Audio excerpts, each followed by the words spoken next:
નમસ્કાર, મુદ્દાની વાત જોવાની શરૂઆત આપ કરી ચૂક્યા છો। હું છું આપની સાથે વિકાસ મકવાણા અને હું છું મુફદ્દલ કપાસી। મુદ્દાની વાતમાં આજે વાત કરીશું ગુજરાતની રાજકીય તાસીર અને તસવીર હવે બદલાઈ ચૂકી છે। જી હા, એ ગુજરાત ભાજપ કે જેનું સંગઠનના મુખિયા પણ બદલાઈ ગયા અને ભાજપ સરકાર એના કેપ્ટન તો એ જ છે, પરંતુ એના વાઇસ કેપ્ટન પણ હવે આવ્યા છે અને આખી નવી ટીમ જ ગોઠવવામાં આવી છે। જી હા, હવે દાદા સરકાર 2.0 સામે આવ્યું અને 2017 બાદ ઘણા વર્ષો બાદ ગુજરાતમાં હવે નાયબ મુખ્યમંત્રી પદ પણ બનાવવામાં આવ્યું છે ને આ ડેપ્યુટી સીએમની જવાબદારી કોને સોંપવામાં આવી છે? હર્ષ સંઘવીને। જી હા, મજૂરાના ધારાસભ્ય હર્ષ સંઘવી જેઓ હવે ડેપ્યુટી સીએમનું પદ પણ સંભાળશે। સાથે સાથે આપને કહી દઉં કે ડેપ્યુટી સીએમ એ બંધારણમાં એનો ક્યાંય ઉલ્લેખ નથી। બંધારણમાં ફક્ત મુખ્યમંત્રીનું જ પદ હોય છે, પરંતુ પોલિટિકલ રીતે આ પદ ઊભું કરવામાં આવ્યું છે અને એ ડેપ્યુટી સીએમ જે પાવરફુલ કેવી રીતે બને છે એને મળેલા ખાતાથી। જો એને યોગ્ય ખાતા ન મળે, એને કેબિનેટનો દરજ્જો જ હોય છે, પરંતુ જો યોગ્ય ખાતા ન મળે તો ડેપ્યુટી સીએમનું પદ કોઈ કામનું નથી હોતું। પરંતુ એકંદર એવું પણ કહેવામાં આવતું હોય છે કે એક એવો ચહેરો હોય છે કે જેને આગામી સમયમાં મુખ્યમંત્રી તરીકે પણ રજૂ કરવામાં આવતો હોય છે। શું હવે હર્ષ સંઘવીને એવી રીતે આગામી સમયમાં આવનારા વર્ષોમાં શું સીએમ તરીકે પ્રોજેક્ટ કરાશે? એક સવાલ આજથી થઈ રહ્યો છે। અને બીજો સવાલ એ કે આટલું મોટું રિશફલિંગ કરવાની જરૂરિયાત દિવાળી પહેલા કેમ ઊભી થઈ, એ વિશે પણ વાત કરીશું। અને જે ગુજરાતભરના નાગરિકો આખરે જોઈ રહ્યા છે કે કોને કયું ખાતું ફાળવવામાં આવ્યું, એ પણ હવે લગભગ બધું સ્પષ્ટ થઈ ચૂક્યું છે કે ટોટલ એક આખું રિશફલિંગ થયું છે। એમાં કયા એવા ચહેરા જેની પાસે કયું ખાતું છે વાત કરીશું। એના રાજકીય અસર શું થશે, એની જમીની સ્તરે કેવી અસર જોવા મળનાર છે આવનારા સમયમાં, એ તમામ વિશે વાત કરીશું આજે। બિલકુલ, અને વિકાસ સાથે એ પણ વાત કરવી છે કે જેમની ચર્ચાઓ ખૂબ થઈ એ ફરી એકવાર કપાઈ ગયા, એ ફરી એકવાર ક્યાંય ન દેખાયા અને એવું પણ થયું કે કેટલીક સરપ્રાઈઝ પણ ભાજપે આપી। પ્રદેશ પ્રમુખની નિયુક્તિ વખતે જે સરપ્રાઈઝ નહોતી આપી અને તમામ મીડિયાને એક સૂરે સાચું પડવા દીધું હતું ભાજપે, આ વખતે મંત્રીમંડળ 2.0માં એ ન થયું। ઘણા બધા નામ અચાનક સરફેસ થયા, આગલી રાત્રે ખબર નહોતી એવા પણ કેટલાક નામ આજે જોવા મળ્યા અને જેમની ખૂબ ચર્ચા ચાલતી હતી, જેમ કે એક નામ છે જયેશ રાદડિયા, એ પણ ન દેખાયા। જ્યારે શપથ માટે ધારાસભ્યો મંચ ઉપર પહોંચ્યા ત્યારે ત્યાં જયેશ રાદડિયા પણ નહોતા ને એવા બીજા પણ કેટલાક જેમ કે હાર્દિક પટેલ, અલ્પેશ ઠાકોર, આ તમામને પણ નિરાશા હાથ લાગી। પણ અત્યારના મોટા સમાચાર એ છે કે ખાતાઓની વહેંચણી થઈ ગઈ છે। મુખ્યમંત્રી ભૂપેન્દ્રભાઈ પટેલે પોતાની પાસે જે ખાતા રાખ્યા છે લગભગ સમાંતર એટલા જ ખાતા હર્ષભાઈ સંઘવી પાસે છે। હર્ષભાઈ સંઘવી પાસે ગૃહ ખાતું તો છે, એ સિવાય પણ બીજા ઘણા બધા ખાતા એમને અપાયા છે। જે રમતગમત વિભાગ એમની પાસે હતો એ પણ એમની પાસે રખાયો છે, પણ એ સિવાય જો ઉમેરો જોવા જઈએ તો બીજા ઘણા બધા ખાતા છે જે એમને સોંપાયા છે। શિક્ષણ અને આરોગ્ય મંત્રાલય એ બંનેમાં મોટો ફેરફાર કરાયો છે। ડોક્ટર પ્રદ્યુમન વાજા હવે ગુજરાતના નવા શિક્ષણ મંત્રી બન્યા છે અને રાજ્ય કક્ષાના જે શિક્ષણ મંત્રી છે રીવાબા જાડેજા બન્યા છે અને જે રાજ્ય કક્ષાના શિક્ષણ મંત્રી હતા એ પ્રફુલ્લ પાનસેરિયાને આરોગ્ય ખાતાનો સ્વતંત્ર પ્રભાર સોંપાયો છે। સાથે સાથે મેડિકલ એજ્યુકેશન પણ એમને સોંપવામાં આવ્યું છે। અગાઉ જે ઉર્જા મંત્રાલય કનુભાઈ દેસાઈ જોડે હતું, હવે ઋષિકેશ પટેલને આપવામાં આવ્યું છે। ઋષિકેશ પટેલ જેમની જોડે આરોગ્ય મંત્રાલય પણ હતું અને હાયર ટેકનિકલ એજ્યુકેશનનો મેડિકલ એજ્યુકેશનનો પદભાર એમની જોડે હતો, હવે એ આજકી લેવામાં આવ્યો છે અને હવે ઉર્જા, પેટ્રોકેમિકલ્સ અને સંસદીય બાબતો એ સંભાળશે। જીતુ વાઘાણી ભાવનગર પશ્ચિમના ધારાસભ્ય, એમને કૃષિ વિભાગ સોંપવામાં આવ્યું છે। અગાઉ રાઘવજી પટેલ કૃષિ વિભાગ સંભાળતા હતા। કુંવરજી બાવળિયા અન્ન અને પુરવઠા, પાણી પુરવઠા મંત્રી, એમને હવે શ્રમ, કૌશલ્ય વિકાસ, રોજગાર, ગ્રામીણ વિકાસનું ખાતું સોંપવામાં આવ્યું। કનુભાઈ દેસાઈ એમને નાણાં મંત્રી તરીકે યથાવત રાખવામાં આવે, જો કે ઉર્જા ખાતું એમની પાસેથી લઈ લેવામાં આવ્યું। જો કે કેબિનેટ કક્ષાના શહેરી વિકાસનો દરજ્જો પણ તેમને આપવામાં આવ્યો છે। શહેરી વિકાસ જે મુખ્યમંત્રી પાસે રહેતો હોય છે, આ વખતે હવે કેબિનેટ મંત્રીને આપવામાં આવ્યું છે। નરેશ પટેલ આદિજાતિ વિકાસ મંત્રાલય તેમને સોંપવામાં આવ્યું। કુટીર ઉદ્યોગ અને ગ્રામીણ ઉદ્યોગ પણ છે। અર્જુન મોઢવાડિયાને કયું ખાતું સોંપવામાં આવ્યું? એમને વન અને પર્યાવરણનું ખાતું સાથે સાથે સાયન્સ અને ટેકનોલોજી જે સીએમ પાસે આ વિભાગ હતો એ પણ હવે અર્જુનભાઈને સોંપવામાં આવ્યો છે. ડોક્ટર પ્રદ્યુમન વાજા જેમને પ્રાથમિક અને ઉચ્ચ માધ્યમિક શિક્ષણના વિભાગના મંત્રી બનાવવામાં આવ્યા. રમણ સોલંકી જેમને અન્ન અને નાગરિક પુરવઠા, ઈશ્વરભાઈ પટેલ શહેરી વિકાસ એમને જે અલગથી સ્વતંત્ર પ્રભાર સોંપવામાં આવ્યો છે એ વિભાગ સંભાળશે. પ્રફુલભાઈ પાનસેરા જેમને આરોગ્ય ખાતું અને મેડિકલ એજ્યુકેશન સોંપાયું છે. મનીષાબેન વકીલ વડોદરાથી જેમને મહિલા બાળ વિકાસનો સ્વતંત્ર હવાલો છે. સામાજિક ન્યાય અને અધિકારિતા સશક્તિકરણ એ રાજ્યમંત્રી તરીકેનો દરજ્જો સંભાળશે. કામતીલાલ અમૃત્યા મોરબીથી એમને શ્રમ અને રોજગાર, રમેશભાઈ કટારા કૃષિ અને ખેડૂત કલ્યાણ સહકાર વિભાગ પશુપાલન, દર્શનાબેન વાઘેલા એમને શહેરી વિકાસનો પદભાર મળ્યો છે. બનાસકાંઠાથી ડીસાથી પ્રવીણ માણી એમને જંગલ પર્યાવરણ આબોહવા પરિવર્તન પરિવહનનું પણ એમને જવાબદારી સોંપાઈ છે. આ બધા નામ છે જેમાં સ્વરૂપજી ઠાકોર એમને ખાદી અને ગ્રામ ઉદ્યોગ, રીવાબા જાડેજા હમણાં વાત કરી પ્રાથમિક માધ્યમિક અને પુખ્ત શિક્ષણનો દરજ્જો એમને એ વિભાગ તેમને સોંપવામાં આવ્યું છે. તો આ બધું હવે નક્કી થઈ ગયું છે, પરંતુ એમાં ડેપ્યુટી સીએમની જ્યારે ફોર્મ્યુલા લાવવામાં આવી એને લઈ ઘણી બધી ચર્ચાઓ શરૂ થઈ ગઈ છે. સાથે સાથે આટલું મોટું રિશફલિંગ કરવાની જરૂરિયાત કેમ ઊભી થઈ, કયા સમીકરણને જોઈને એ રિશફલિંગ કરવામાં આવ્યું છે, હવે એની આવનારા સમયમાં શું અસર થશે આપણે એ સમજવાનો પ્રયત્ન કરીશું. આપણી સાથે એક ગેસ્ટ પેનલ જોડાયેલી છે, એમની સાથે સંવાદ કરીએ. આપણી સાથે વશિષ્ઠ શુક્લા વરિષ્ઠ પત્રકાર વડોદરાથી જોડાવાના છે, સાથે હરીશભાઈ ગુર્જર વરિષ્ઠ પત્રકાર જોડાવાના છે. દિલીપભાઈ ક્ષત્રિય આપણી સાથે સ્ટુડિયોથી જોડાઈ ગયા છે. દિલીપભાઈ આપનું ગુજરાત ફર્સ્ટમાં સ્વાગત છે. કરણ શાહ પણ આપણી સાથે જોડાઈ રહ્યા છે. આપ સૌનું ગુજરાત ફર્સ્ટમાં સ્વાગત છે. સૌપ્રથમ દિલીપભાઈ આપની પાસે આવવા માંગીશ કે એક તો દાદા સરકાર 2.0 અને વર્ષો બાદ ગુજરાતમાં ડેપ્યુટી સીએમનું પદ એને આપ કેવી રીતે જુઓ છો? તમે જુઓ કે કોઈ પણ જે હમણાં થોડીક વાર પહેલાં તમે કીધું ને કે કોઈ પણ ક્રિકેટ મેચ રમતા પહેલાં એક તૈયાર જેમ રોહિત શર્મા વખતે ગિલને તૈયાર કરવા માટે વાઇસ કેપ્ટનશીપ આપી હતી, એવી રીતે મને લાગે છે કે હર્ષ સંઘવીને પણ વાઇસ કેપ્ટનશીપ આપી છે. અને તમે જુઓ કે પહેલી વખત, એટલે મારી જાણ મુજબ કદાચ એવું નથી કે કન્ફર્મ કહી શકું, પણ ગોરધન ઝડપિયા પછી પહેલી વખત કેબિનેટ કક્ષાનું ગૃહ ખાતું હર્ષ સંઘવીને એલોટ થયું છે. ઇવન અમિત શાહ પોતે હતા ને તો એ પણ પોતે રાજ્ય કક્ષાના ગૃહમંત્રી હતા. એટલે એના પછી જે કંઈ પણ ગૃહમંત્રી ગોરધન ઝડપિયા પછી આ ગૃહ રાજ્ય કક્ષાના, બાકી ગૃહનો મેન હવાલો મુખ્યમંત્રી પાસે જ રહેતો હતો. આ હું પહેલી વખત, એટલે આટલા વર્ષોમાં પહેલી વખત જોઉં છું કે ગોરધન ઝડપિયા પછી કોઈને ગૃહનો હવાલો સ્વતંત્ર અપાય છે. એ સિવાય પણ તમે જુઓ કે હર્ષ સંઘવીને કેટલા મહત્વના ખાતા અપાય છે. એટલે મોટા ભાગના જે જવાબદારીઓ મુખ્યમંત્રી પાસે હતી એ ક્યાંક ડાયવર્ટ કરીને હર્ષ સંઘવીને આપવામાં આવી છે. એટલે મને લાગે છે કે આ એમનો એક ટેસ્ટ જે કહેવાય કે એ અહીંથી શરૂ થાય છે કે હવે આ ખાતાઓ, આ ખાતાની સમસ્યાઓ કે આ કઈ રીતે હેન્ડલ કરે છે, એટલે એને લઈને એમનું આગળનું ભવિષ્ય પણ નક્કી કરવામાં આવશે. હવે આખું જે કેબિનેટ રીસફલ કર્યું છે એમાં તમે જુઓ કે ઉંમરથી માંડીને દરેક અનુભવ, દરેક વસ્તુનો એક સમન્વય કરવામાં આવ્યો છે. ક્યાંક સિનિયર મંત્રીઓ છે તો ક્યાંક ફર્સ્ટ ટાઈમ એકદમ ફ્રેશ મંત્રીઓ પણ મૂકવામાં આવ્યા છે. એટલે આ આખી ઘટનામાં ક્યાંક ચેક એન્ડ બેલેન્સ કરીને એક એવો મેસેજ આપવાનો પ્રયત્ન કર્યો છે કે જે કામ કરે છે એમને રાખવામાં આવે છે, જે નથી કરતા એમને કાઢવામાં પણ આવ્યા છે. એમાં તમે જુઓ ખાસ કરીને જે કોંગ્રેસમાંથી આવેલા લોકો હતા એમને મને લાગે છે કે નિરાશા હાથ લાગી. ચર્ચાઓ એવી હતી કે હાર્દિક પટેલ, અલ્પેશ ઠાકોર, સીજે ચાવડા અને બીજા ઘણા બધા લોકો એવા કહેતા હતા કે ભાઈ આ લોકોનું મંત્રીમંડળમાં સ્થાન છે, પણ આ બધાને ઓવરકમ કરીને અર્જુન મોઢવાડિયા એકલા જ સ્થાન પામ્યા અને એમને પણ એવું કહી શકાય કે રિસ્પેક્ટફુલ સ્થાન આપ્યું છે. રાઘવજી અને બળવંતસિંહ રાજપૂત બંનેને હટાવીને એક અર્જુન મોઢવાડિયાએ પોતાનું સ્થાન મૂક્યું. પહેલાં પણ તમે જુઓ બળવંતસિંહ પણ કોંગ્રેસમાંથી આવેલા, એમને પણ કેબિનેટ કક્ષાનું ખાતું હતું, રાઘવજીને પણ કેબિનેટ કક્ષાનું ખાતું હતું, એ બંનેને હટાવી દીધા અને અર્જુન મોઢવાડિયાને લાયા. એટલે ક્યાંક ઓલું જે પાર્ટી, એટલે જે અંદર પાર્ટીની અંદર એક અસંતોષ હતો ને કે ભાઈ બહારથી આવેલાને સીધું ખાતું મળી જાય છે, સીધું પોસ્ટ મળી જાય છે, એ પણ અસંતોષ ક્યાંક વધતા ઓછા અંશે ઓછો કરવાનો આ મંત્રીમંડળમાં મૂકીને પ્રયાસ કર્યો હોય એવું લાગે છે. એટલે આખું જે મંત્રીમંડળ છે એ તમે જુઓ કે કાસ્ટથી માંડીને, ઉંમરથી માંડીને અને પાર્ટીમાં રહેલી શિસ્તથીમાં એ આ બધી વસ્તુઓનો સમન્વય કરી અને ભવિષ્યને ધ્યાનમાં રાખીને તૈયાર કરવામાં આવ્યું એવું મને હાલના તબક્કે લાગે છે.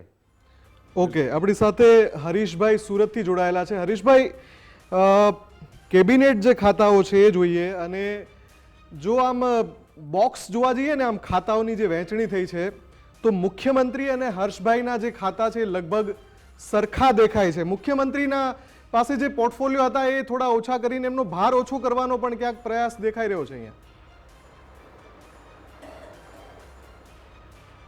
જે ચોક્કસ જે પ્રકારે એટલે દાદા સરકાર 2.0 જો આને આપણે કહીએ તો 1.0માં જે પ્રકારે હર્ષ સંઘવીએ જવાબદારીઓ નિભાવી છે, જ્યારે પણ સરકાર પર કોઈ પણ પ્રકારની આફત આવી છે ત્યારે સૌથી પહેલાં મેદાનમાં હર્ષ સંઘવી ઉતરતા હતા.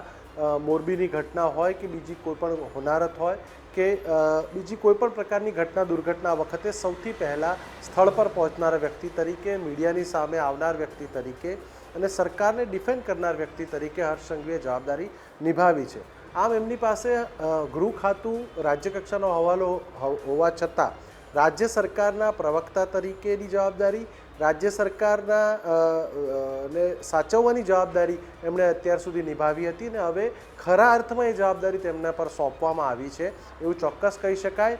તેમનું પરફોર્મન્સ જોઈને જ એમણે નાયબ મુખ્યમંત્રી બનાવવામાં આવ્યા છે અને સાથે સાથે જ્યારે નાયબ મુખ્યમંત્રી સાથે ગૃહ વિભાગનો મોટો હવાલો અને સિવિલ એવિએશન જેટલું મોટું ડિપાર્ટમેન્ટ પણ તેમને ફાળવવામાં આવતું હોય ત્યારે ચોક્કસ કહી શકાય કે આ વખતે રીસફલિંગમાં સૌથી મોટી લોટરી જો કોઈકની લાગી હોય તો એ હર્ષ સંઘવીની લાગી છે.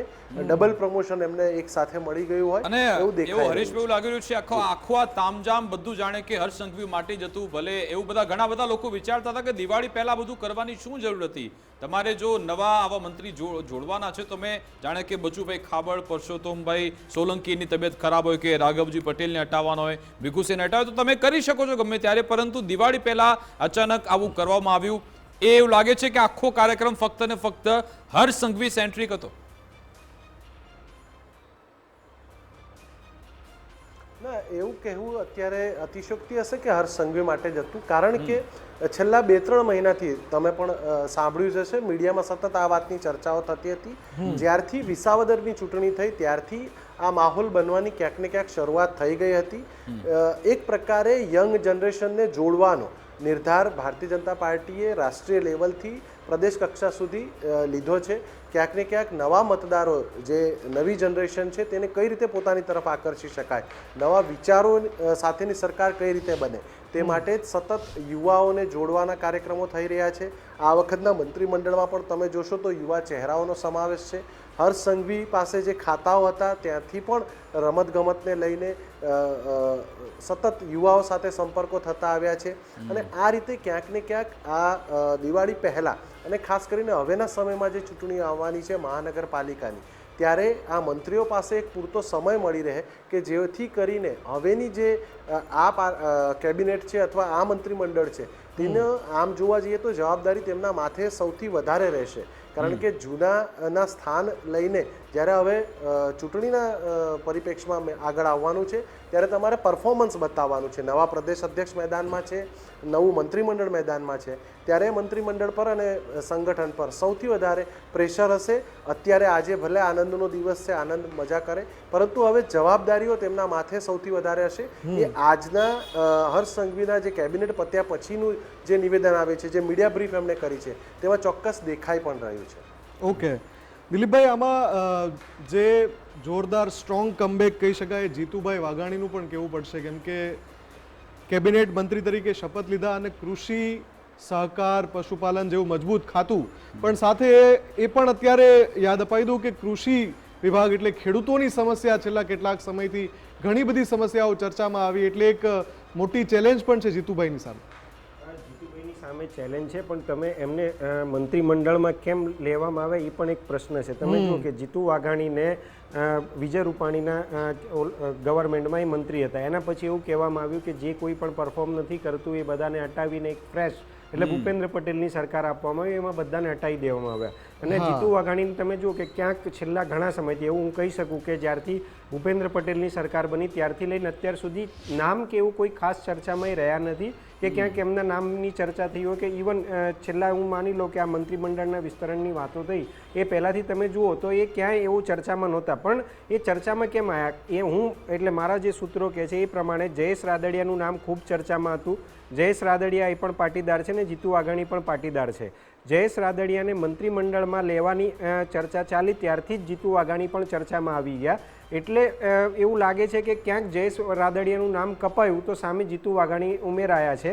એટલે પાટીદાર નારાજગી અને ઇવન તમે જુઓ સૌરાષ્ટ્રમાં આખામાં આમ જુઓ તો રાજકોટમાં આખું બ્લેન્ક છે. ઇવન હું કહું કે વિજય રૂપાણી પછી આ સૌથી મોટું એવું કહેવાય કે રાજકોટ સિટીમાંથી કોઈ એવું સાવ એટલે શૂન્ય લોકોને એડ કરવામાં છે. એટલે ક્યાંક એ બેલેન્સ કરવા માટે વિજય રૂપાણી પછી ફરીથી જીતુ વાઘાણીને એક લોટરી લાગી એવું કહી શકાય. એની પાછળ પાટીદાર રાજનીતિ કે પાટીદાર નેતાઓ અને પાટીદાર સંસ્થાઓ મને લાગે છે કે વધારે જવાબદાર છે કે એમના નામની ભલામણ કરવામાં આવી અને એ સરકારે ક્યાંક સ્વીકારી છે એટલે એમની લોટરી લાગી છે. બાકી એમનું કોઈ કામ કે એમને કોઈ એવું સ્ટ્રેટ ફોરવર્ડ કંઈ નિવેદન કર્યું હોય કે એમના કારણે કંઈક બદલાવ થવાનો હોય તો મને નથી લાગતું કે એના કારણે એમને મળ્યું છે. માત્ર ને માત્ર જાતિગત સમીકરણોના નામે એકને હટાવીને બીજાને મૂકવાનો હોય અને ત્યારે તમારી પાસે જો કોઈ શ્રેષ્ઠ નામ હોય તો એમાંના કારણે એમની પસંદગી થઈ છે. બાકી જો એમની કામગીરી શ્રેષ્ઠ રહી હોત તો વિજય રૂપાણી પછી એમને હટાવવાનો વારો જ ના આવ્યો હોત અને એ પછી એમને ફરીથી એમને ક્યાંક કોક સારી જગ્યાએ મળ્યા હોત. પણ એ જ્યારે એ જયેશ રાદડિયા વાળું જે ફેક્ટર છે એની ચર્ચા કરવી છે અને જયેશ રાદડિયા સાથે 2-3 એવા જે વિવાદો હતા, એ મેન્ડેટ વિવાદ હોય કે પછી વિસાવદરની ચૂંટણીનો પ્રભાર હોય એની ચર્ચા કરીશું. પણ કરણ શાહ આપણી સાથે જોડાયેલા, કરણ શાહ જોડાયેલા છે. એમને પૂછવું છે કે હર્ષભાઈ સંઘવીએ જ્યારે શપથ લીધા એ સમયે ત્યાં સુધી જે ચર્ચાઓ ચાલતી હતી એ ઘણા બધા પ્રવાહમાં ચાલતી હતી, જેમ વિકાસે કહ્યું એમ. પણ જેવું એમણે શપથ લીધા હર્ષભાઈએ કે નાયબ મુખ્યમંત્રી, એ સાથે જ આ ચર્ચાઓ પણ થવા લાગી છે. જે વિકાસે પૂછ્યું કે શું આ બધું હર્ષભાઈ સંઘવી માટે જ હતું, એટલે પરફોર્મન્સ બેઝ છે કે પછી એક નવી રણનીતિ પણ છે આ 2027 પહેલા ભાજપની?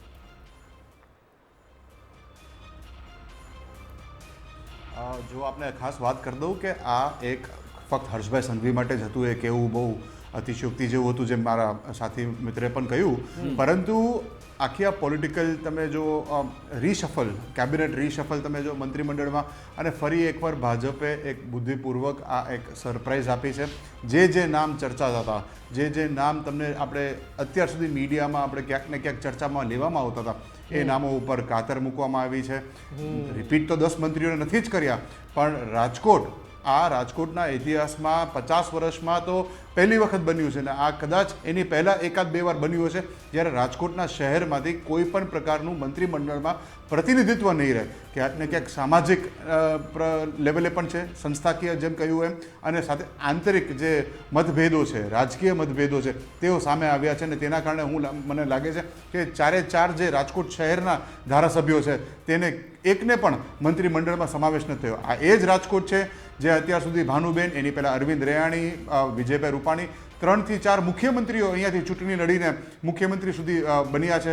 હવે આજે કોઈ એક પણ ધારાસભ્ય મંત્રીમંડળમાં નથી. હર્ષભાઈ સંઘવીની જો વાત કરીએ તો અત્યારે આપણે એવું માનીએ કે કોમનવેલ્થ ગેમ્સ પણ આવી રહી છે 2030માં. તેઓએ તેમાં ખૂબ જ મહેનત કરી હતી. તેઓ લંડન પણ ગયા હતા. અને સાથે સાથે અત્યારે આપણે જોઈએ છીએ કે એમને ઘણા બધા ખાતાઓ, ગૃહ વિભાગથી લઈ અને હવે અત્યારે ટુરિઝમ પણ એમને આપ્યું છે, MSME પણ આપ્યું છે, અને સાથે સાથે એમને સિવિલ એવિએશનથી લઈને અમુક એવા પણ ખાતાઓ એડ કરવામાં આવ્યા છે. પોલીસ, હાઉસિંગથી લઈ ગૃહ છે એ તો હતા જ, પણ મોટી જવાબદારી છે યુથ અને સ્પોર્ટ્સની પણ સાથે સાથે રહી છે એમની પાસે. અચ્છા કરણજી, મારે એ સવાલ તમને પણ પૂછવો છે ને બીજા કો પેનલિસ્ટને પણ પૂછીશ કે આમાં 3 એવા સરપ્રાઇઝ નામ હતા જે લોકોને લાગતું કે આ નામ તો આવશે જ નહીં. એક છે પુરુષોત્તમ સોલંકી, એમની એવી તબિયત ખરાબ છે કે 2 લોકો તેમને ચાલીને લઈ જાય છે, સાથે પકડીને ત્યારે ત્યાં પહોંચે છે. ખૂબ જ એમની સ્વસ્થ હાલત નથી, પરંતુ એમને એ મંત્રાલય સોંપવામાં આવ્યું છે. સાથે સાથે કાંતિ અમૃત્યા જે એમણે ગોપાલ ઇટાલિયા સાથે જે આખું એમનું પ્રકરણ થયું, કદાચ એવું લાગતું હતું કે એમને પણ નહીં આવે. કૌશિક વેકરિયા, જે અમરેલી પાયલ ગોટી લેટરકાંડમાં એમનું નામ સતત ઉછળતું હતું, પરંતુ આ 3 નામ સમાવવામાં આવ્યા. એની પાછળનું આપને શું તર્ક લાગી રહ્યા છે?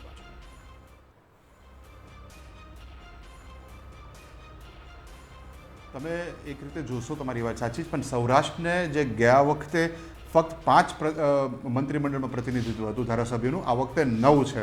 એ લોકોને વધારવાના હતા અને ખાસ કરીને જીતુ વાઘાણી અને કૌશિક વેકરિયા એ લેવા પાટીદાર સમાજમાંથી આવી રહ્યા છે તેનું સ્થાન આપ્યું. તમે જયેશ રાદડિયાને તમે નથી આમાં, જે ખૂબ જ ચર્ચામાં રહ્યું. જયેશ રાદડિયા અહીંયા અમિતભાઈ શાહને જ્યારે બોલાવ્યા અને મેગા શો શક્તિ પ્રદર્શન કર્યું ત્યારે સૌને એવું હતું કે તેનું નામ નિશ્ચિત છે અને તેને અત્યારે મંત્રીમંડળમાં આવવા છે એવું પણ માનવામાં આવી રહ્યું છે કે તે વિદેશની ટૂરમાં જવાના હતા, તે તેની ટિકિટ કેન્સલ કરાવી હતી અને આજે જ્યારે તે મીડિયાને ઇન્ટરવ્યૂ આપી રહ્યા હતા ત્યારે કીધું કે એમને કહ્યું પણ ખરા કે આઈ વિલ કમ બેક.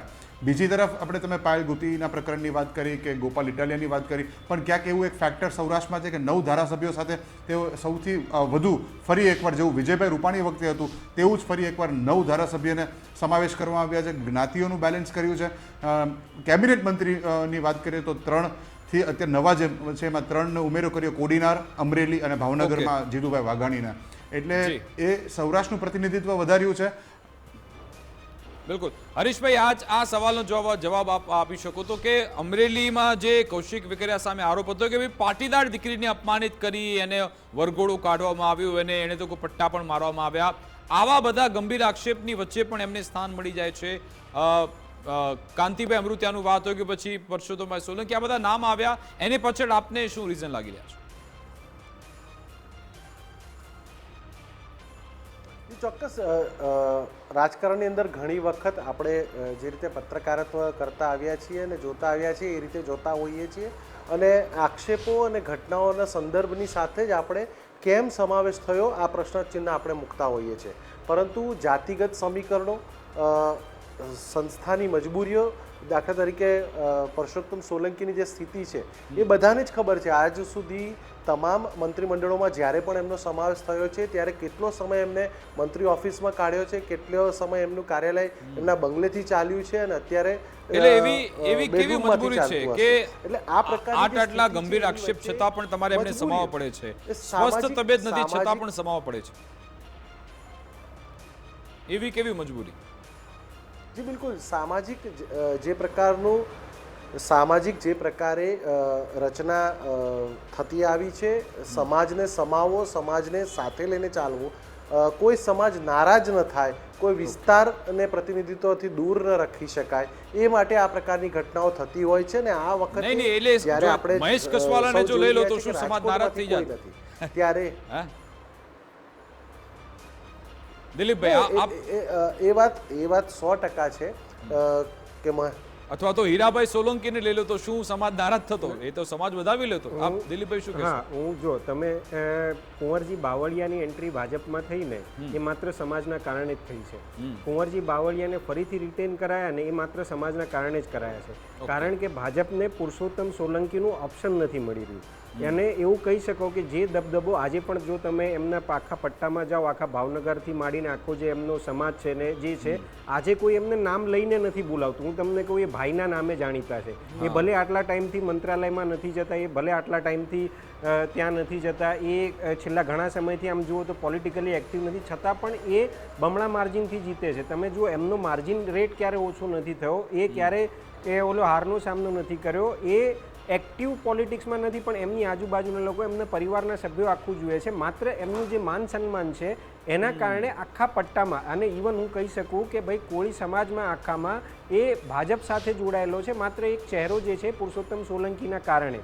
જો પુરુષોત્તમ સોલંકીનું ઓપ્શન ભાજપને મળી ગયું હોત, કે ભાજપ પાસે એવો કોઈ નેતા હોત કે જેટલી રિસ્પેક્ટ પુરુષોત્તમ સોલંકીને મળી રહી છે સમાજમાંથી, એટલી રિસ્પેક્ટ મળનાર હોત તો 100% એમનું બદલીને બીજા કોકને ચાન્સ આપ્યો હોત. એટલે એ જે પર્સનલ લગાવવાળી વાત છે એ સમાજમાં હજી પુરુષોત્તમ, એટલે એ રાજનીતિક મજબૂરી છે ભાજપની. હા, એ રાજનીતિક મજબૂરી છે કે એમનું ઓપ્શન નથી હજી સુધી ભાજપ પાસે. એટલે જ્યારે મળશે બિલકુલ. અચ્છા, હવે આપણે આગળ ચર્ચાને લઈ જઈએ કે જે ઘણા બધા નામ ચાલી રહ્યા હતા, જયેશ રાદડિયા હોય કે પછી હાર્દિક પટેલ, લીલી પેનવાળા, અલ્પેશભાઈ ઠાકોર, આ બધાની જે ચર્ચા ચાલી હતી, શું ખાલી હવા ત્યાંથી આવા ફેલાવવામાં આવતી હતી કે હાથે કરીને કે મીડિયામાં ચકડોળે ચડે આપણે લાવવાના નથી, કે પછી કોઈ કારણસર એમને મંત્રીમંડળમાં સમાવવામાં નથી આવ્યા?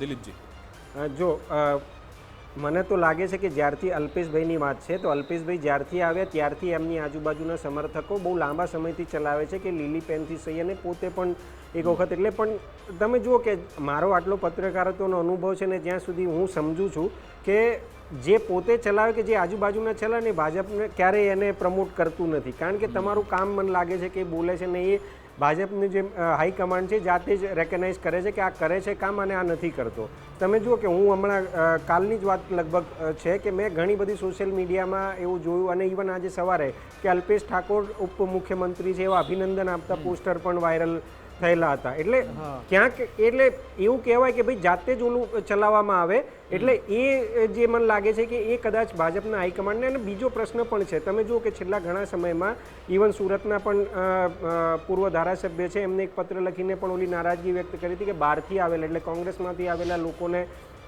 મહત્વનું સ્થાન અપાય છે અને બધું પદ અપાય છે અને વર્ષોથી ભાજપના કાર્યકરોનું અવગણાય છે. એટલે એ બધું જે ક્યાંક ભાજપની અંદર જે બહારથી આવેલા લોકો છે એમની સામે રોષ જે છે એ ધીરે ધીરે વધી રહ્યો હતો. એટલે જો અલ્પેશ ઠાકોરને કે હાર્દિક પટેલને તમે સીધું ઓલું મોટું પદ આપી દો તો મને લાગે છે કે એક અંદરની જે લડાઈ છે એ ક્યાંક કણસી જાય. કારણ કે તમે જુઓ કે જેવું હાર્દિક પટેલને કંઈક આપે છે, અલ્પેશ ઠાકોરને છોડી દો, જેવું હાર્દિક પટેલને કંઈ આપે છે એટલે એના જે જૂના વિડીયો છે એ પ્રધાનમંત્રી મોદી અંગેના એમના નિવેદનો હોય કે અમિત શાહ અંગેના એમને તરત ચાલુ થઈ જાય. એટલે પછી તમે સમજો કે ભાજપનો જ કાર્યકર એ વિડીયોને કઈ રીતે કાઉન્ટર કરશે, કારણ કે તમે ભાજપના નેતા આજે બનાવે એને કાલ ઉઠીને મંત્રી બનાવી દો, પછી એની સામેના એ જ પ્રશ્નો કે એની જે કહેવાય ને કે ઓલા જે તમારો ભૂતકાળ છે એ વારે ઘડીએ તમારી સામે આયા કરે. એટલે આ બંનેને મને લાગે છે કે જે એમનો ભૂતકાળ છે ને એ સતત એમની સામે આયા કરે છે. હવે હું જાતે એવું કહું કે હું પ્રધાનમંત્રી બની જાય તો હું તો કહી શકું છું, કારણ કે મારો તો મૌલિક અધિકાર છે, પણ બીજા પણ કન્વિન્સ હોવા જોઈએ કે ભાઈ આને બનાવાય કે નહીં, કારણ કે પ્લસ માઇનસ દરેકના હોય. હું મને બનાવી દે તો પછી એનાથી પાર્ટીને શું ફાયદો, સમાજને શું ફાયદો, પક્ષને શું ફાયદો, અને હું એના માટે એબલ છું કે નહીં. જયેશ રાદડિયાને કેમ એમને સ્થાન મળ્યું નહીં? ડેપ્યુટી સીએમ સુધીની વાત થતી હતી, તો પછી વિઠ્ઠલભાઈનો રાજનીતિક વારસો શું એ હવે સંભાળી શકતા નથી? એ કારણ છે કે પછી આમાં કોઈ બીજી અંદર ગેમ રમાઈ ગઈ છે કે પોલિટિકલ કરિયરને લઈ આમાં હવે કોઈ ગેમ રમવામાં આવેલી છે? આપને એવું લાગે છે?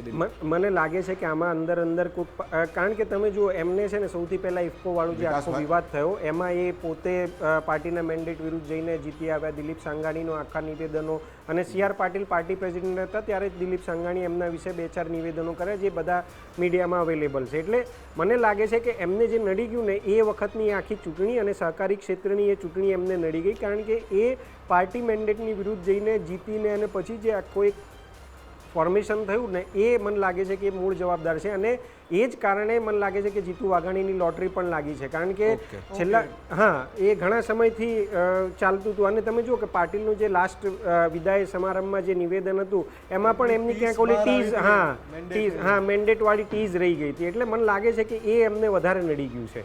ઠીક છે, આપણે આ ચર્ચાને આગળ ચાલુ રાખીશું. ડિજિટલ પર આ ચર્ચા ચાલુ જ રહેશે. ટીવી પર એક નાનકડો બ્રેક લેવાનો સમય છે, પણ એ દરમિયાન કરણભાઈને મારે પૂછવું છે કે જયેશ રાદડિયાવાળી જે ચર્ચા જે હવે વધારે થવાની છે કે આખરે એવું શું થયું કે છેલ્લા થોડા કલાકો જ્યારે બાકી હતા, ખાસ કરીને ગઈકાલે રાત્રે જે 5 નેતા ભાજપના દિગ્ગજ 5 નેતાઓ વચ્ચે બેઠક ચાલી રહી હતી ત્યારે પણ સૌથી આગલી હરોળમાં જયેશ રાદડિયાનું નામ હતું.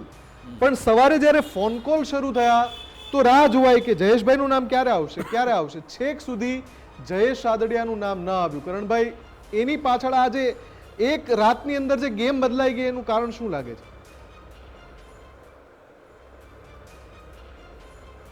તમારી વાત સાચી છે કે ગઈકાલે ખૂબ જ તેમનું નામ આગળ ચાલી રહ્યું હતું, ચર્ચા થઈ રહી હતી. જ્યારે રત્નાકરજી, સુનિલ બંસલ, જગદીશ વિશ્વકર્મા અને બધા ત્યારે જ્યારે બેઠા હતા ગઈકાલે રાત્રે, તો તે સમયે પણ જયેશ રાદડિયાનું નામ ક્યાંક હતું તેવી એક સૂત્રો તરફથી પણ માહિતી મળી હતી.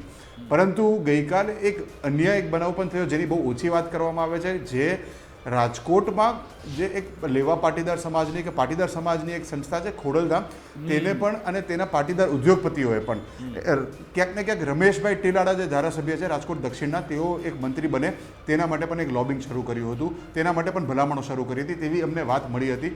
તો મને એવું લાગે છે કે અહીંયાથી જ રાજકોટમાંથી લેવા પટેલના સમાજમાંથી આવતા 2 નેતાઓ માટે આટલી ખેંચતાન હોય તો ત્યારે એવું વિચારવામાં આવ્યું હશે કે તો આ વિવાદમાં નથી પડવું, કારણ કે જયેશ રાદડિયાના ટેકેદારો પણ પહોંચી ગયા હતા ગાંધીનગર અને તે નિશ્ચિત જ મનાઈ રહ્યું હતું. જેમ દિલીપભાઈએ વાત કરી કે અલ્પેશ ઠાકોર માટે નાયબ મુખ્યમંત્રીના એક વાયરલ થઈ રહ્યા હતા સોશિયલ મીડિયા પર તો મેસેજીસ, એ જ રીતે જયેશ રાદડિયા માટે પણ ઘણી બધી વખત વાયરલ થઈ રહ્યું હતું કે નાયબ મુખ્યમંત્રી બની રહ્યા છે, ગૃહમંત્રી સોંપાઈ રહ્યું છે અને કેબિનેટ મંત્રી તો બની જ રહ્યા છે અને નિશ્ચિત જ બનાઈ રહ્યું છે ને લિસ્ટમાં નામ તે એક અપેક્ષિત હતું. પરંતુ આ બધા કારણોસર એક મેન્ડેટનું કારણ પણ છે. જે CR પાટીલે જગદીશ વિશ્વકર્મા જ્યારે તેનું પદ સંભાળ્યું ત્યારે CR પાટીલે વિદાય સ્પીચમાં પણ એક મેન્ડેટનો ઉલ્લેખ કર્યો હતો. એનો મતલબ કે તે પણ ક્યાંક ને ક્યાંક એ હજી પણ જીવિત હતું, એ વિવાદ પણ જીવિત હતું. એટલે આ બધા ના કારણે પણ મને લાગે છે કે જયેશ રાદડિયાનું અત્યારે એક પ્રકારનો એક વિલંબ આવી ગયો છે.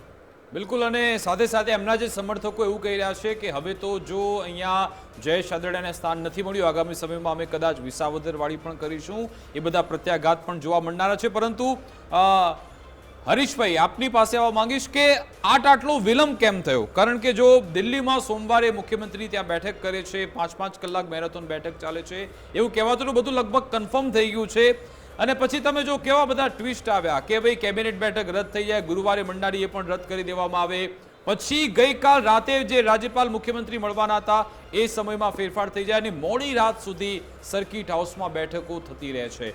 એનો મતલબ કે કંઈક તો કોઈ પોલિટિકલ ગેમ રમાતી હતી, કંઈક ખેંચતાણ ચાલતી હતી, એના કારણે આટલો વિલંબ થયો. જે પાર્ટી એવું કહેવામાં આવે છે કે મજબૂત સંગઠન છે આખા દેશમાં, ગુજરાતમાં 162 ધારાસભ્યો છે, આટલું મજબૂત સંગઠન છે અને 2 દિગ્ગજ નેતાઓ, ત્યાં આવી સ્થિતિ એ શા કારણે સર્જાઈ છે? આપને શું લાગે છે?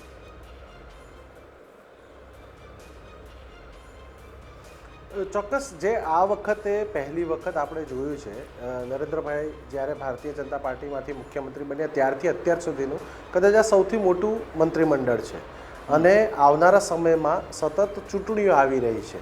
બીજું કે મુખ્યમંત્રીની સાથે નાયબ મુખ્યમંત્રી પદનો ઉમેરો કરવાનો છે, ત્યારે રાજ્યના તમામ વિસ્તારોનું પ્રતિનિધિત્વ જળવાઈ રહે, રાજ્યની અંદર વસતી તમામ વસ્તીને, સમાજોને પ્રતિનિધિત્વ મળી રહે, આ તમામ બાબતોનું ધ્યાન રાખવાનું જ્યારે હોય ત્યારે ચોક્કસ જ આ પ્રક્રિયા એટલી ઝડપથી પૂર્ણ નથી થતી. દિલ્હીની અંદર જે મેરેથોન બેઠક થઈ છે એની અંદર શું થયું એ તો એ બેઠકમાં બેસેલા નેતાઓ જ કહી શકે, પરંતુ સામાન્ય રીતે ભારતીય જનતા પાર્ટીનો જે સિલસિલો રહ્યો છે ત્યારે આ પ્રકારની બેઠકોમાં કયા લોકોને કયા સમાજના પ્રતિનિધિત્વ મળી શકે એ સમાજના પેનલો તૈયાર થતી હોય છે કે 1, 2, 3 આ 3માંથી પસંદગી કરી શકાય. જેમ આપણે અગાઉ પણ વાત કરી, પુરુષોત્તમ સોલંકીની જગ્યાએ હીરા સોલંકીનું નામ પણ ચાલતું હતું. પુરુષોત્તમ સોલંકીનું નામ ખૂબ જ ઓછું ચર્ચાનો મુદ્દો હતો, પરંતુ જ્યારે સૂત્રો પાસેથી એવું જાણવા મળી રહ્યું છે કે હીરાભાઈને પૂછવામાં આવ્યું ત્યારે એમણે કહ્યું કે જ્યાં સુધી ભાઈ છે ત્યાં સુધી ભાઈ જ રહેશે. એટલે આ પ્રકારની ઘટનાઓ બનતી હોય છે, છેલ્લી ઘડીએ આ પ્રકારના ફેરફારો કરવામાં આવતા હોય છે. નાયબ મુખ્યમંત્રી તરીકે હર્ષ સંઘવીને મૂકવામાં આવશે એવી ચર્ચા આજે સવારે જોર પકડ્યું હતું, પરંતુ કોઈ એવું છાતી ઠોકીને નહોતું કહેતું, કોઈ મીડિયામાં આ વાતનો ઉલ્લેખ નહોતો થતો કે એમને તેની સાથે હોમ પણ આપવામાં આવશે. અત્યારે એવું માનીને ચાલવામાં આવતું હતું કે હોમ સિવાયના હોદ્દાઓ હર્ષભાઈ પાસે રહેશે અને એક બેકઅપ પ્લાન તરીકે તેઓ મંત્રીમંડળમાં રહેશે. એટલે આ પ્રકારની જે નિર્ણયો હોય છે તેના માટે ચોક્કસ એક પ્રકારનો સમય લાગતો હોય છે. અને જે રીતે જયેશભાઈની વાત થઈ, ક્યાંક ઉપરનું પ્રતિનિધિ મંડળના 3 વ્યક્તિઓ ઈચ્છતા હોય કે જયેશભાઈ ઇન થાય, પરંતુ નીચેનો માહોલ એવો હોય કે જયેશભાઈને ઇન કરવાથી ખોડલધામ ના નરેશ પટેલ અને આ ઉપરાંતના બીજા લોકોને પણ એક મહત્ત્વ મળશે.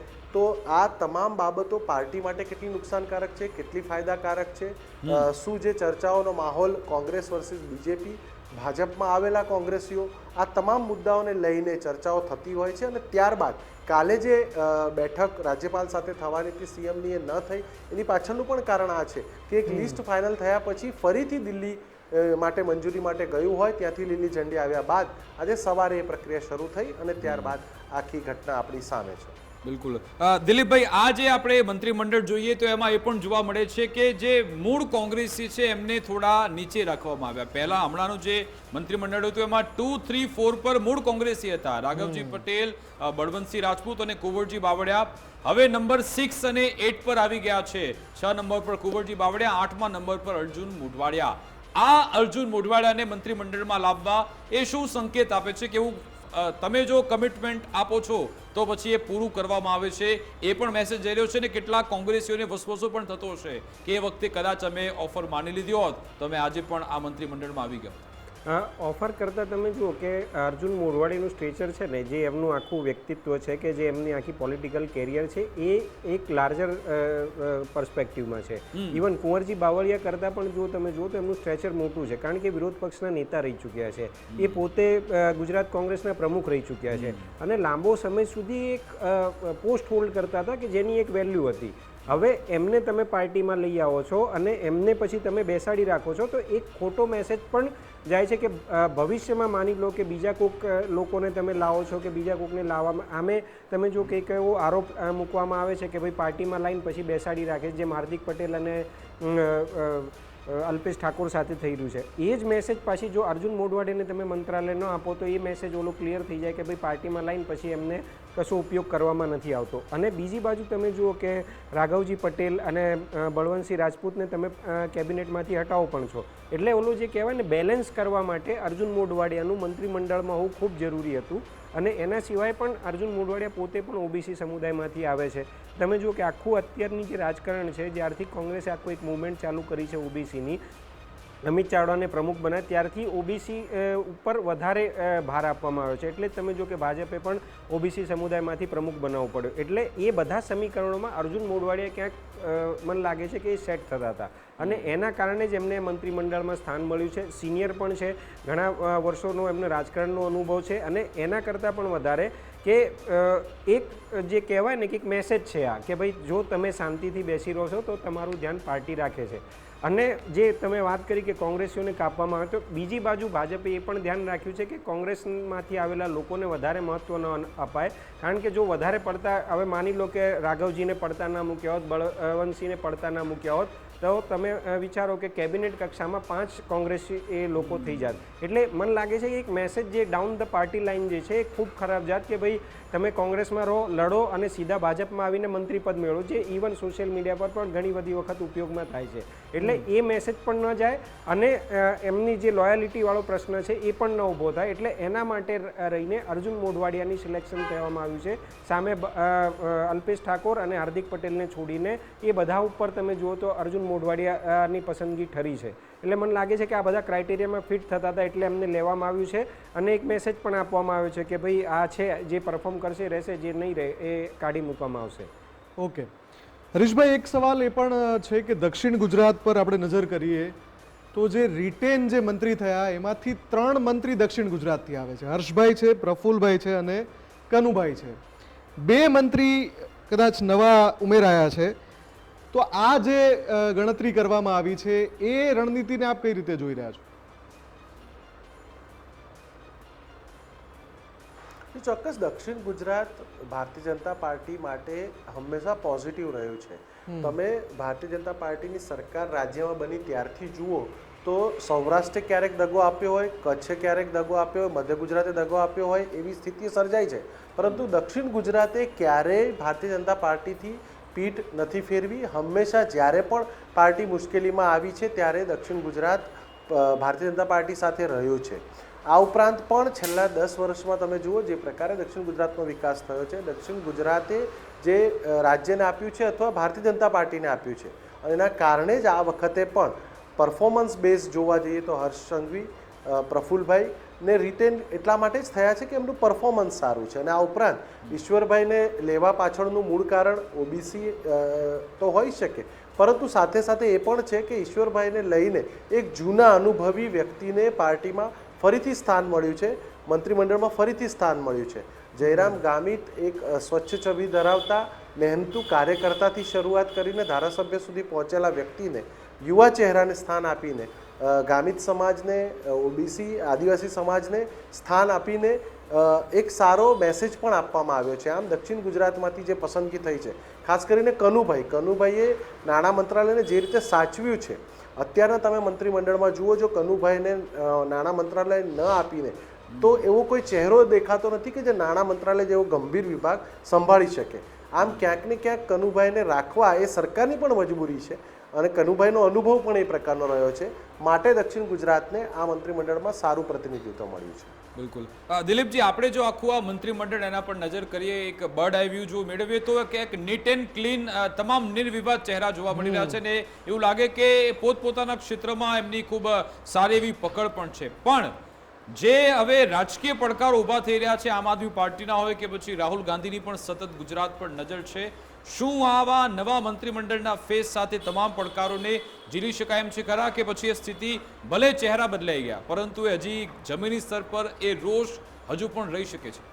રોષ તમે જુઓ કે આમ જોવા જાઓ તો 2027માં ગુજરાતની ચૂંટણી છે, એટલે જનરલી જે છેલ્લા હવેની ચૂંટણીઓ છે એમાં છેલ્લા 6 મહિના જે છે એ વધારે ક્રુશિયલ રોલ ભજવતા. તમે જો ગુજરાતની હિસ્ટ્રી જુઓ તો મોટા ભાગનું જે રીસફલ થયું છે એ ક્યાંક ને ચૂંટણી પહેલાંના વર્ષ 6 મહિના કે એની આસપાસ જ થયું છે અને એ ક્યાંક એન્ટી ઇન્કમ્બન્સી ટાળવા માટે એનો ઉપયોગ કરવામાં આવતો હોય છે કે માની લો કે તમે એક્સ ચહેરા સામે રોષ છે તો એને બદલીને નવો ચહેરો આપવામાં આવે. અને એ હું માનું છું ત્યાં સુધી અત્યારના પ્રધાનમંત્રી જ્યારે ગુજરાતના મુખ્યમંત્રી ત્યારથી આ સિલસિલો શરૂ થયો છે કે ભાઈ જેવી ચૂંટણી આવે કોઈ પણ એ સ્થાનિકની મોટી ચૂંટણી હોય કે વિધાનસભાની ચૂંટણી હોય એટલે આખા સરકારમાં એક નાનાથી લઈને મોટા સુધી એક ફેરબદલ કરવામાં, એટલે જે એન્ટી ઇન્કમ્બન્સી છે એ 50% કપાઈ જતી હોય. 50% પછી વ્યક્તિનું પોતાનું પર્સનલ વર્ચસ્વ અને એનો ચહેરો અને બીજી એમાં પાર્ટી અને પાર્ટીનું આખું પ્રચાર તંત્ર કામ કરતું હોય છે. એટલે આ ક્યાંક મને લાગે છે કે આ એક લાર્જર ગેમ છે, એ માત્ર સ્થાનિક સ્વરાજ્યની ચૂંટણીઓ માટે આ નથી કરાયું. તમે જુઓ કે બે જ વસ્તુ છેલ્લા લાંબા સમયથી ભારતમાં પેન્ડિંગ કે જે રાજકારણમાં ચર્ચાનો વિષય બની હતી. એક ગુજરાતના પ્રદેશ પ્રમુખ કે જે CR પાટીલ હતા, એમની ટર્મ પૂરી થયા પછી પણ 5 વર્ષ એમને કર્યા, અને બીજું રાષ્ટ્રીય પ્રમુખ છે. અને રાષ્ટ્રીય પ્રમુખ અને આ બે વસ્તુ ક્યાંક ઇન્ટરકનેક્ટેડ છે અને એને લઈને મને લાગે છે કે આ પૂર્વ તૈયારીના ભાગરૂપે ગુજરાતમાં એક એવી વસ્તુ સેટલ કરવામાં આવી છે કે 2027 પહેલાં કે 2027 સુધી ગુજરાતમાં એવો કોઈ વિવાદ ઊભો ન થાય કે જેનાથી હાઈકમાન્ડને ક્યાંક નીચું જોડવામાં કે પ્રશ્નો જાય. તમે જુઓ કે પાછલા મંત્રીમંડળમાં બચુ ખાબડને લઈને ઘણી બધી વખત સરકારને ઘેરવામાં આવી. એના કરતાં પણ તમે જુઓ કે જે બે વડોદરાવાળો હરણી બોટકાંડ થયો, મોરબી થયું, એ પછી એના પ્રશ્નો જે છે સરકાર સામે ખૂબ સતત થયા હતા.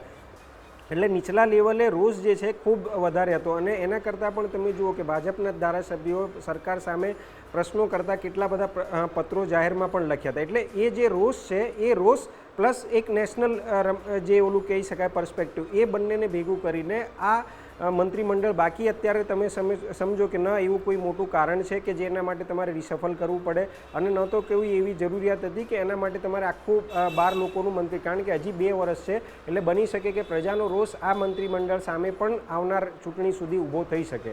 એટલે એ જોતાં એવું લાગે છે કે આની પાછળ બીજા ઘણા બધા પણ કારણો છે જે કદાચ અત્યારે આપણને દેખાઈ નથી રહ્યા.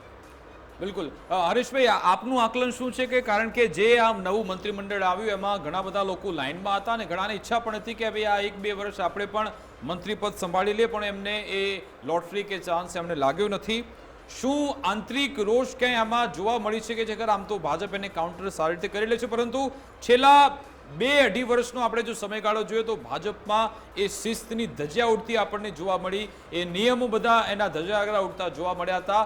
ઘણા બધા જૂથ આપણને સૌરાષ્ટ્રમાં, ઉત્તર ગુજરાતમાં, દક્ષિણ ગુજરાતમાં જોવા મળ્યા. શું એને ખાળી શકાશે ખરા કે પછી એક અંડર કરંટ તો ચોક્કસથી જ રહેશે?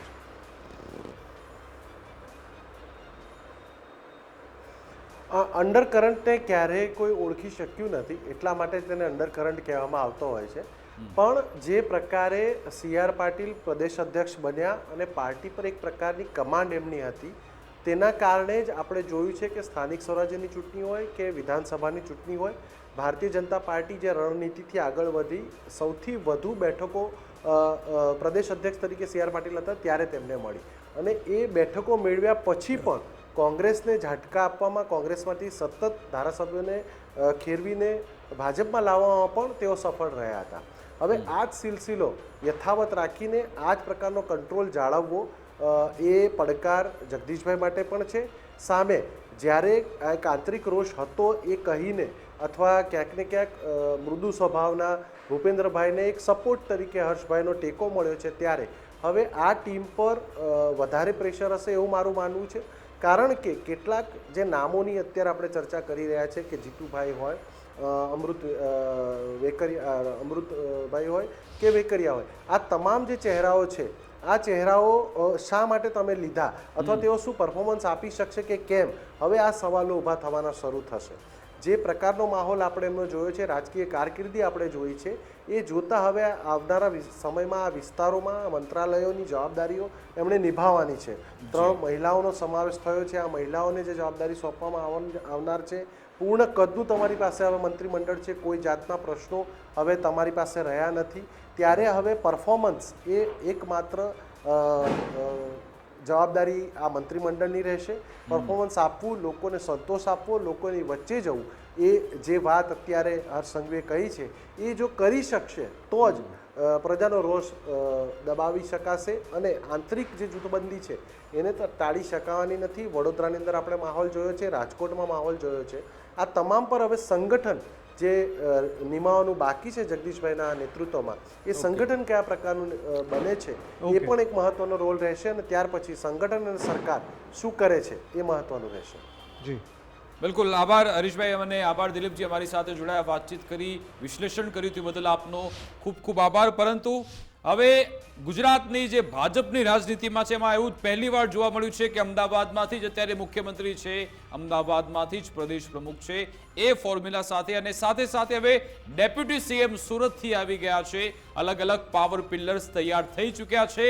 આ પાવર સેન્ટર જે તૈયાર કરવામાં આવ્યા, શું એમના જે રાજનીતિક પ્રતિદ્વંદી છે એને શાંત કરશે ખરા?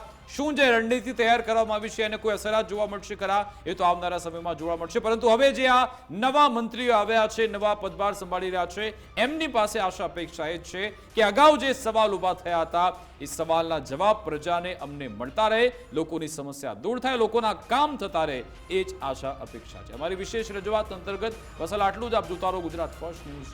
નમસ્કાર.